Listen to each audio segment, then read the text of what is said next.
The iPhone 11 Pro Max is definitely one of the most anticipated phone launches of the year. Apple has launched 3 different versions of the phone this time: the 11, the 11 Pro, and the 11 Pro Max.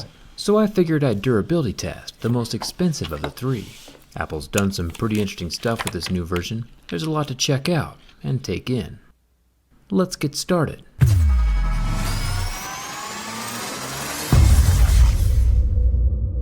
So iPhones have been able to fast charge for a few years now, but even though the iPhones could charge fast, Apple only included a slow 5-watt charger in the box, which I don't think was very fair. This year though, that's changed with the Pros. Apple has included an 18-watt fast charger in the box, which is a +1 for Apple for not making their customers go out and buy extra accessories to utilize their phone at full potential.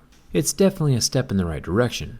This 11 Pro Max is the midnight green version and has the same frosty finish that we saw in the Pixel 3 and the OnePlus 7.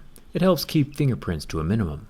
Let's jump into the scratch test. Apple claims that this year they have the toughest glass ever in a smartphone, which, sounds like a very Apple thing to say. Even if this is the toughest glass of all time, it's still made of, glass. Glass is glass, and glass breaks.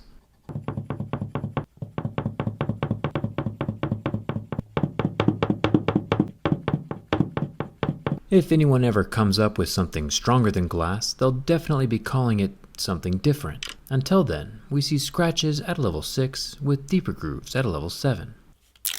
The screen still definitely won't be scratched up by keys, coins, or razor blades, but it'll also still crack if you drop it. We'll talk more about that in a second. Up here at the top notch we have a metal speaker grill, pretty solid.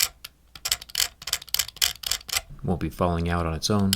Another fairly substantial improvement this year is with the selfie camera. Of course, numbers aren't everything, but with 4K and slow motion on the front camera, Apple is actually competing with other flagships. I personally won't be posting any flowing hair selfies on Instagram anytime soon, but still, it's definitely a step in the right direction. There is the same plastic edge around the glass screen, which is a good impact layer between the 2 extremely hard materials, glass and stainless steel.